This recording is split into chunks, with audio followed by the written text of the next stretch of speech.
Hello friends, NVS lab attendant examination 2024 की preparation कर रहे सभी अभ्यर्थियों का हार्दिक स्वागत है। प्यारे साथियों, एनवीएस लैब अटेंडेंट के लिए सब्जेक्ट स्पेसिफिक नॉलेज में आज यानी कि साइंस में सब्जेक्ट स्पेसिफिक नॉलेज का मतलब साइंस है। तो साइंस का एक बेहद महत्वपूर्ण टॉपिक लेकर के आज हम हाजिर हुए हैं, जिस टॉपिक का नाम है ग्रंथियाँ, ग्लैंड्स, जिसे हम इंग्लिश में ग्लैंड्स कहते हैं। ये ग्रंथियाँ अपना टॉपिक रहेगा, जिसमें देखो ये एग्ज़ाम में संभावित प्रश्नों के रूप में ग्रंथियों से पूछे जा सकते हैं। बहुत ही महत्वपूर्ण टॉपिक अपना ग्रंथियों से संबंधित रहेगा। तो देखिए, हम देखते हैं ग्रंथियाँ कौन कौन सी, कितने प्रकार होते हैं और क्या है। ठीक है, तो इसमें रहेगा अंतःस्रावी ग्रंथि, दूसरा है बहिःस्रावी, और एक तीसरा ग्रंथि का प्रकार होता है जिसे हम कहते हैं मिश्रित ग्रंथि। ठीक है, मिश्रित ग्रंथि। तो अब देखो इसमें क्या है कि अंतःस्रावी जो ग्रंथियाँ होती है, अंतःस्रावी ग्रंथियाँ क्या करती है, ऐसी ग्रंथियाँ जो हार्मोन्स को रिलीज़ करती है। ठीक है, जो हार्मोन्स को रिलीज़ करती है, यानी जिनके द्वारा हार्मोन जो है स्रावित किए जाते हैं, उन्हें अंतःस्रावी ग्रंथियाँ कहते हैं। और बहिःस्रावी ग्रंथियाँ कौन सी होती है? बहिःस्रावी ग्रंथियाँ वो होती है जिनके द्वारा एंजाइम्स रिलीज़ किए जाते हैं। ठीक है ना, एंजाइम्स को स्रावित किया जाता है, ऐसी ग्रंथियाँ जो है बहिःस्रावी कहलाती है। और मिश्रित ग्रंथियों के अंतर्गत आप निश्चित रूप से सोच सकते हैं कि ऐसी ग्रंथियाँ जिनसे हार्मोन्स भी रिलीज़ होते हैं और जिनसे एंजाइम्स भी रिलीज़ होते हैं, यानी दोनों चीज़ें जिनसे रिलीज़ होती है उन्हें मिश्रित ग्रंथि के अंतर्गत रखा गया है। तो आज का हमारा वीडियो जो रहेगा वो अंतःस्रावी ग्रंथियों को लेकर के रहेगा, जिसमें क्या है, एग्ज़ाम की दृष्टि से महत्वपूर्ण अपना अंतःस्रावी ग्रंथि होता है। काफ़ी बार अंतःस्रावी ग्रंथियों से ही आपके एग्ज़ाम में जो क्वेश्चन है वो देखने को मिले हैं। तो अंतःस्रावी ग्रंथियाँ जब अपन पढ़ते हैं तो सबसे पहले अपन हार्मोन के बारे में जान लेते हैं कि हार्मोन की खोज किसने की थी और सबसे पहला हमारा खोजा गया हार्मोन कौन सा है। ये हमारे लिए बहुत ही महत्वपूर्ण प्रश्न है जो सीधे सीधे पूछे जाने की संभावना हो जाती है। तो देखो, हार्मोन की जो खोज है उसका श्रेय स्टारलिंग नाम के विद्वान को जाता है। ठीक है, स्टारलिंग के द्वारा इसकी खोज की गई थी।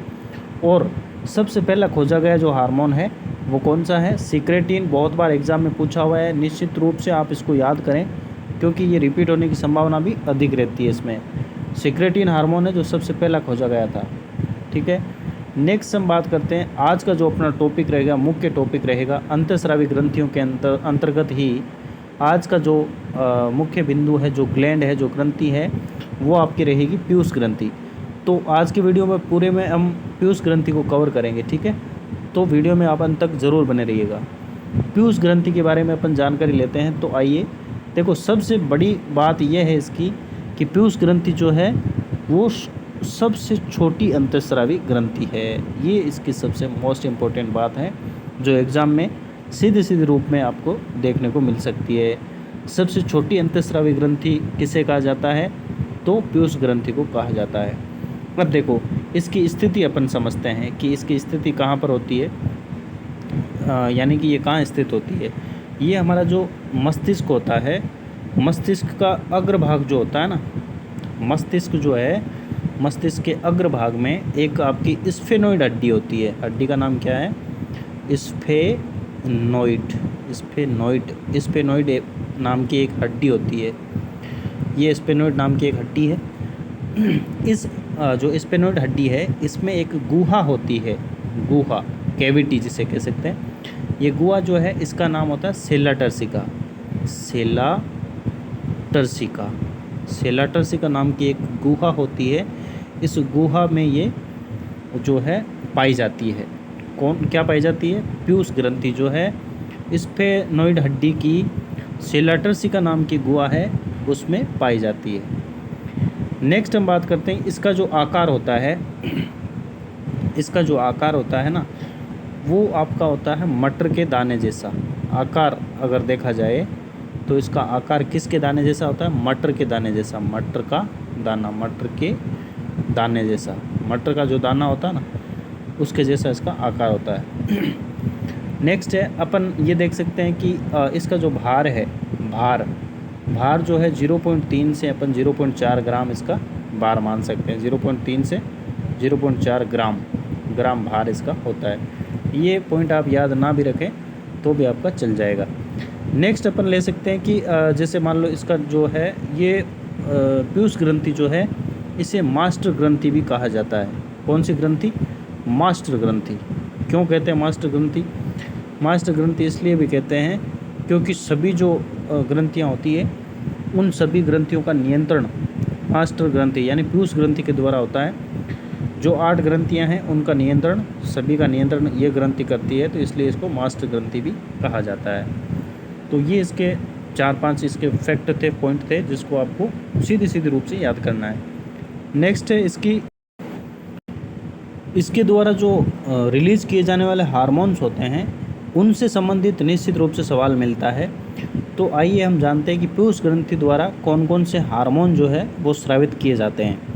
परीक्षाओं में सीधे इसी प्रकार से प्रश्न पूछे जाते हैं कि निम्न में से पीयूष ग्रंथि द्वारा स्रावित हार्मोन है या नहीं है, इस प्रकार से ऑप्शन देकर के ये बनाता है। तो इसके जितने भी जो हार्मोन्स होते हैं इसके द्वारा रिलीज़ किए जाने वाले हार्मोन्स को अभी देखेंगे।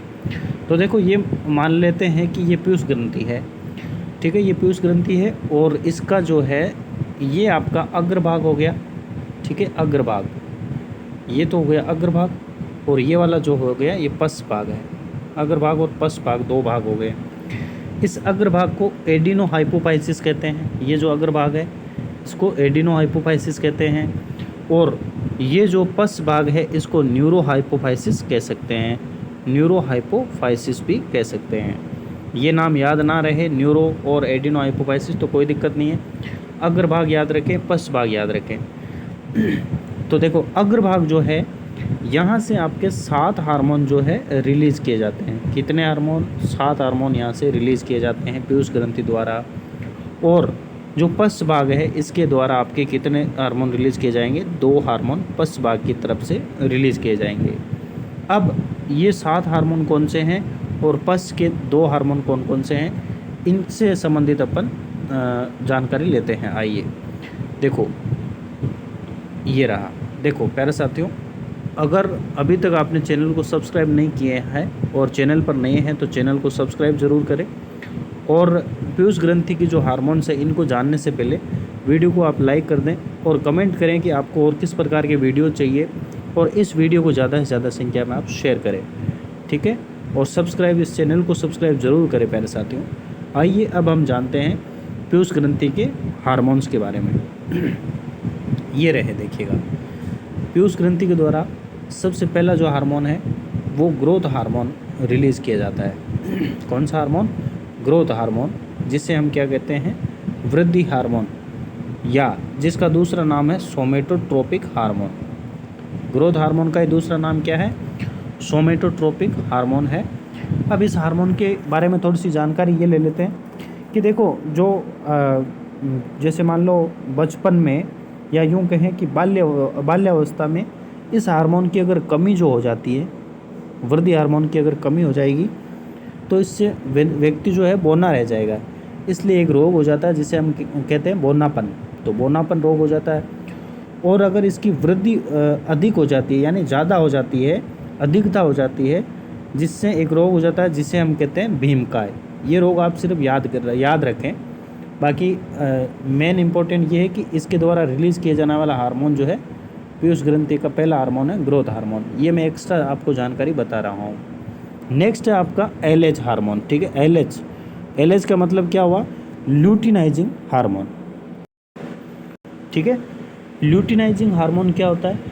ये महत्वपूर्ण हार्मोन में से एक है, जो क्या करता है? नर में तो शुक्राणुओं के निर्माण को प्रेरित करता है, और जो महिलाएं होती है उनमें अंडोत्सर्ग में सहायक होता है। ये ल्यूटिनाइजिंग का काम होता है। नेक्स्ट हार्मोन आपका आता है ACTH। क्या है? ACTH, जिसका नाम हो जाता है आपका एडिनो कार्टिकोट्रोपिक हार्मोन।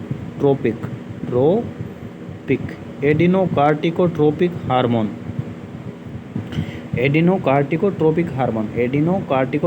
हार्मोन, ये हो जाता है आपका ACTH। नेक्स्ट आता है आपका TSH। तो इसको देखो, TSH का मतलब क्या होता है? T से आपका हो जाएगा थायराइड। T से क्या हो जाएगा? थायराइड। S से हो जाएगा स्टिमुलेटिंग, और H का मतलब हार्मोन, थायराइड स्टिमुलेटिंग हार्मोन। आप लिख सकते हैं रफ पेज में या किसी कॉपी के अंदर कि इसका नाम होता है thyroid stimulating hormone. Thyroid stimulating hormone है, इसका काम क्या होता है? इसका काम होता है कि थायराइड ग्रंथि से हार्मोन रिलीज को ये प्रेरित करता है, ठीक है, प्रेरित करता है उसको। तो ये आपका TSH हो जाता है। उसके बाद आता है आपका FSH। FSH ये हार्मोन है, इसका नाम है follicle follicle stimulating hormone, follicle stimulating hormone, इसका नाम होता है फॉलिकल स्टिमुलेटिंग हार्मोन। ये क्या करता है? ये नर में शुक्राणुओं के निर्माण में सहायता करता है और महिलाओं में अंडाणुओं के निर्माण में ये सहायता करता है और उनको प्रेरित करता है, ठीक है, MC वगैरह को कंट्रोल करता है ये। नेक्स्ट आ जाता है आपका MSH। MSH का मतलब क्या है? मेलेनोसाइट है आपका, क्या है ये, एक बार इसको मिटाता हूँ और यहाँ लिखता हूँ मैं। MSH का मतलब है melanocyte stimulating hormone. Melanocyte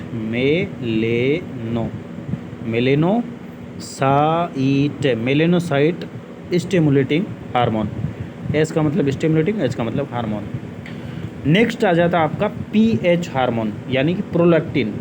P यानी प्रोलैक्टिन और H यानी हार्मोन। प्रोलैक्टिन हार्मोन जो है, इस हार्मोन को, जो प्रोलैक्टिन है, इसको अपन मिल्क हार्मोन भी कह सकते हैं, ठीक है। मिल्क हार्मोन को अपन दुग्ध हार्मोन भी कह सकते हैं, दुग्ध हार्मोन। प्रोलैक्टिन जो है, इसको मिल्क हार्मोन भी कह सकते हैं, इसको दुग्ध हार्मोन भी कह सकते हैं। तो ये आपके 7 जो है हार्मोन्स है जो पीयूष ग्रंथि की अग्रभाग से रिलीज होते हैं, वो हमने देखे हैं। 2 हार्मोन है जो पश्च भाग से रिलीज होते हैं। चलिए उन 2 को भी देखते हैं, वो 2 कौन से हैं। ये रहे आपके 2 हार्मोन जो पीयूष ग्रंथि के पश्च भाग से रिलीज होते हैं, पश्च भाग से रिलीज होते हैं। यानी कुल मिलाकर के 9 हार्मोन्स हो जाते हैं। 8 तो उधर थे, 7 तो उधर थे, फिर ये 8वां और ये 9वां आपका हार्मोन रहेगा, ठीक है, 9 नंबर। 8 नंबर आपका हार्मोन है O का मतलब ऑक्सीटोसिन, H का मतलब हार्मोन। तो ऑक्सीटोसिन हार्मोन और लास्ट में आपका आता है ADH हार्मोन। तो ऑक्सीटोसिन जो हार्मोन है, इसका काम क्या होता है कि ये क्या करता है, जैसे मान लो इसको अपन पीटोसिन भी कह सकते हैं। जो ऑक्सीटोसिन हार्मोन है, इसके अन्य नाम में इसका पीटोसिन नाम भी है। क्या नाम है? पीटोसिन हार्मोन, ठीक है। इसका अन्य नाम और क्या है? इसका हार्मोन बर्थ हार्मोन भी कह सकते हैं, जो बच्चे के जन्म के समय यहाँ पे ये सहायता करता है। बर्थ हार्मोन कह सकते हैं। और इसी हार्मोन के द्वारा जो माँ और बच्चे का प्रेम जो है वो बनता है, प्रेम संबंध बनता है यहाँ का, तो वहाँ लव हार्मोन भी कह सकते हैं। इसी हार्मोन के रिलीज़ होने से माँ बच्चे के प्रति लगाव महसूस करती है, लगाव करने के लिए प्रेरित होती है। फिर इसको मिल्क हार्मोन भी कह सकते हैं और इसको प्रसवपीड़ा हार्मोन भी कहा जाता है। ये सारे के सारे नाम है ऑक्सीटोसिन जो हार्मोन है, इसी के ही नाम है। मैं वापस से इसके नाम बोल रहा हूँ, आप लिख सकते हैं। ऑक्सीटोसिन के अन्य नाम क्या है? Pitocin, birth hormone, love hormone और प्रसवपीड़ा हार्मोन। इसी के सारे ये इसी के ही नाम है ना। ये गर्भवती महिला के जो गर्भाशय तथा जो वेजाइनल पार्ट होते हैं उसमें अनैच्छिक संकुचन पैदा करते हैं, जिससे जो गर्भ और जो वेजाइनल पार्ट है उसका जो आकार है, साइज़ है, वो बढ़ जाती है, जिससे जो है बच्चे का जन्म है वो आसानी से हो सकता है। तो ये इस ऑक्सीटोसिन और एक इसी के साथ एक रिलैक्सिन हार्मोन होता है। तो इनका ये संबंध जो है ये डिलीवरी के समय, बच्चे के जन्म के समय ये सहायक होते हैं। ये इनका काम होता है, ऑक्सीटोसिन, रिलैक्सिन वगैरह हार्मोन्स का ये काम होता है। नेक्स्ट आपका आ जाता है ADH। कौन सा हार्मोन है? ADH hormone. अब ADH की फुल फॉर्म भी आप सुन लें कि ADH का मतलब होता है एंटी डाईयूरेटिक हार्मोन। ए का एंटी हो गया, एंटी डाईयूरेटिक। देखो सबसे मेन चीज़ इसमें क्या रहेगी, एंटी डायूरेटिक ADH। अगर ये नाम आपको याद नहीं रहता है एंटी डायूरेटिक, तो इसका एक दूसरा नाम है वेसोप्रोसिन। क्या नाम है, वेसोप्रोसिन, जो आपको मोस्टली आपको याद रखना है निश्चित रूप से, और अनिवार्य रूप से इसको याद रखना है, क्योंकि ये कई बार रिपीट हुआ एग्ज़ाम्स में और एग्ज़ाम में आने के चांसेस इसके ज़्यादा हो जाते हैं। वेसोप्रोसिन जो हार्मोन है, इसकी वजह से एक रोग होता है प्यारे साथियों। इस रोग को भी मैं चाहता हूँ कि आप याद रखें, ठीक है ना। वेसोप्रोसिन जो है, इसकी वजह से एक रोग हो जाता है, जिस रोग का नाम होता है डायबिटीज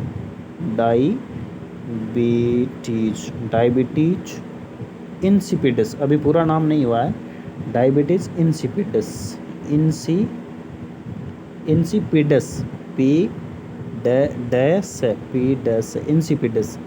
ठीक है, डायबिटीज़ इंसिपिडस। ये डायबिटीज़ वो नहीं है जो आप सोच रहे हैं जिसे मधुमेह कहते हैं, जिसे शुगर कहते हैं, वो वाला डायबिटीज़ यहाँ पर ये नहीं है। ये डायबिटीज़ इंसिपिडस नाम का एक रोग होता है। ये रोग किस वजह से होता है, जो अभी हमने हार्मोन पढ़ा है ना, ये वेसोप्रोसिन हार्मोन, इस वेसोप्रोसिन हार्मोन की जो है इसकी वजह से ये हो जाता है, ठीक है ना। वेसोप्रोसिन जो हार्मोन है, इसमें शरीर के अंदर इसकी जो कमी हो जाती है, ये कमी किस कारण होती है, लंबे समय तक जैसे मान लो चाय, कॉफ़ी या अल्कोहल का कोई व्यक्ति सेवन करता है, तो इससे ADH हार्मोन की कमी हो जाती है। ADH हार्मोन की जो कमी हो जाती है, जिसकी वजह से व्यक्ति डायबिटीज़ इंसिपिडस रोग से ग्रसित हो जाता है। ये डायबिटीज़ इंसिपिडस रोग है। इसमें ग्रसित होने के बाद व्यक्ति को मूत्र निष्कासन की दर है वो बढ़ जाती है, यानी सीधे सीधे शब्दों में यूँ कहें कि उसे पॉलीयूरेमिया रोग हो जाता है, बहुमूत्रता रोग हो जाता है, जिसकी वजह से उसे बार बार मूत्र जाने की, यानी बार बार टॉयलेट जाने की समस्या जो है वो हो जाती है। तो ये आपका एंटी डायूरेटिक हार्मोन है, इसकी कमी से डायबिटीज़ इंसिपिडस रोग हो जाता है, ठीक है ना। तो ये आपका था, जिस जो पीयूष ग्रंथि है इसके द्वारा स्रावित होने वाले जितने भी हार्मोन थे, उन सभी हार्मोन्स की हमने चर्चा की है। 7 अग्रभाग से होते हैं और 2 जो है पश्च भाग से स्रावित होते हैं। अब लास्ट में मैं आपको रामबाण इसका एक ट्रिक बताता हूँ, जिसके माध्यम से आप इसको याद रख सकते हैं कि किस प्रकार से इन हार्मोन्स को अपन याद रखें। देखो, अभी हमने लिखे थे, सबसे पहले जो इनकी सीरियल जो लिखी थी ना, वो ये था। सबसे पहला था ग्रोथ हार्मोन। क्या था? Growth hormone. फिर ल्यूटिनाइजिंग था। फिर क्या था? ल्यूटिनाइजिंग के बाद आपका क्या था बताइएगा? ल्यूटिनाइजिंग के पास बाद था एडिनोकार्टिको ट्रोपिक हार्मोन। फिर ये था थायराइड स्टिमुलेटिंग हार्मोन। फिर आपका फॉलिकल स्टिमुलेटिंग हार्मोन। फिर आपका मेलेनोसाइट स्टिमुलेटिंग हार्मोन। फिर था प्रोलेक्टिन। फिर था ऑक्सीटोसिन और लास्ट में आपका ADH यानी एंटी डायूरेटिक हार्मोन था। तो इसमें देखो कुछ आपको नाम नज़र आ रहा होगा, ठीक है ना। ये आ रहा है गलत, इतना सा आ रहा है गलत, और ये आ रहा है FM रेडियो पे आपका गलत स्टेशन जो है वो चालू हो गया है, और इसलिए आप गाना नहीं सुन पा रहे हैं। इस तरीके से इसको याद रखने के फॉर्म में ये याद रख सकते हैं, जो सीक्वल्स हैं इनको हार्मोन्स को आप याद रख सकते हैं। तो याद रखने के लिए ये आपका बेस्ट तरीका हो सकता है। यानी जो रेडियो पे जो आप गाना लगा रहे थे, वो जो है आपने गलत FM पे लगा लिया था। ओए गलत FM है, यानी गलत FM पे ओए, गलत FM पे ओए। ये देखो, इसका ये सूत्र आप याद रख सकते हैं। याद रखने की दृष्टि से आप सूत्र ये बना सकते हैं कि जो गाना आपने लगाया वो नहीं चलेगा, क्योंकि ये गलत FM पे है। ओए गलत FM पे ओए, गलत FM पे ओए। तो इस तरीके से आप याद रख सकते हैं। जी का मैंने बताया ग्रोथ हार्मोन, L का ल्यूटिनाइजिंग, और इनका सभी का मैं बता चुका हूँ। तो निश्चित रूप से मैं समझता हूँ कि आपको ये वीडियो देख करके पीयूष ग्रंथि से स्रावित होने वाले हार्मोन्स है, इनसे संबंधित आपको जानकारी मिली होगी।